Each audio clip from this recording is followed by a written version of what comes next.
Na ako mananahimik, ilalabas ko ang lahat ng katotohanan.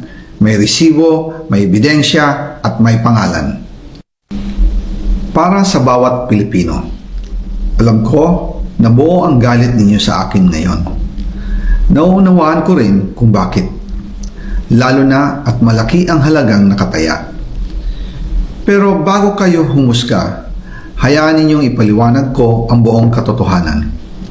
Matagal akong hindi nagsalita dahil may direktang utos sa akin.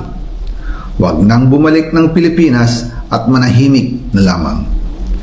Umalis ako noong July 19, 2025 para sa aking medical check-up. Nakaplanong bumalik pagkatapos ng SONA ni Pangulo.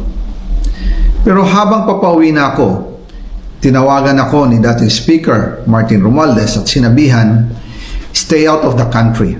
You will be well taken care of as instructed by the President." Noon naniniwala pa ako sa kanila, kaya't hindi ako bumalik. Tumikom ang aking bibig, sumunod ako, pero ang hindi ko alam, ang ibig pala nilang sabihin sa aalagaan ka namin ay gagamitin ako bilang panakipbutas sa kanilang kampanya laban sa korupsyon. Ginawa nila akong poster boy ng kanilang sariling kasinungalingan.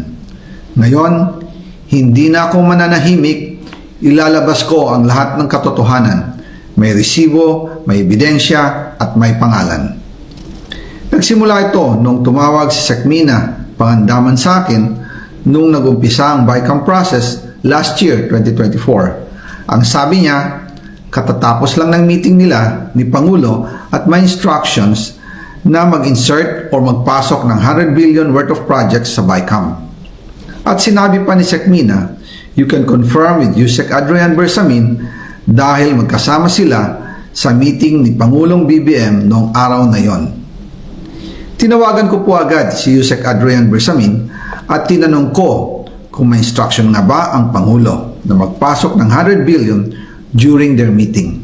Ang sabi niya ay totoo nga po. Right after our conversation, tinawagan ko po si dating Speaker Martin Romualdez at nireport ko ang instructions ng Presidente to insert the 100 billion projects. At sinabi niya sa akin, what the President wants, he gets. After ng ilang araw, nag-set po ng meeting si Sekmina Pangandaman at Yusek Adrian Bersamin sa amin ni dating Speaker Martin Romualdez sa Aguado Building in front of Gate 4 ng Malacanang at nandoon din po si Yusek Jojo Cadiz. During the meeting, binigay po ni Yusek Adrian Bersamin ang listahan na worth 100 billion. Tinanong ko po si Yusek Adrian kung saan galing ang listahan. Ang sagot niya, galing kay PBBM mismo at binigay niya ito mula sa brown leather bag. Nung sinabi po ni Yusek Adrian Bersamin yung brown leather bag, naalala ko noong nasa Singapore kami right after the elections of May 2022 sa Hilton Hotel, kami ni dating Speaker Martin and PBBM habang pauwi at pabalik ng Pilipinas, hinabol ng PSG ang brown leather bag at ang sabi ni PBBM, maiwan na lahat, wag lang ang brown leather bag. Kaya naniwala ko na utos talaga ito ng Pangulo.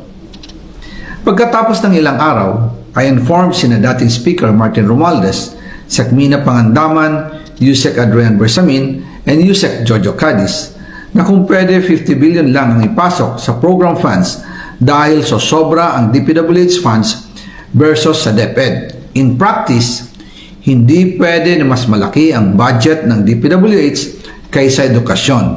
And yung balance na 50 billion, ilagay na lang sa program funds for the 2025 budget. Dahil Office of the President din ang nagre-release ng lahat ng unprogrammed funds. Pagkatapos ng isang araw, tinawagan ako ni Sekmina at sinabi ang mensahe ng Pangulo, ipasok ninyo yan dahil pinangako na sa akin ni Speaker Martin yan at hindi na pwedeng baguhin. Kumbaga, ang utos ng hari hindi pwedeng mabali. Again, I informed the Speaker and asked clearance about the instructions ng Pangulo. At ang sabi niya, wala tayong magagawa. Kaya po nagtataka ako kung bakit sinasabi ni Pangulo na hindi niya makilala ang budget. samantalang lahat na binawas at dinagdag sa mga ahensya ng gobyerno ay humihingi ng approval sa kanya si Sec. Mina Pangandaman.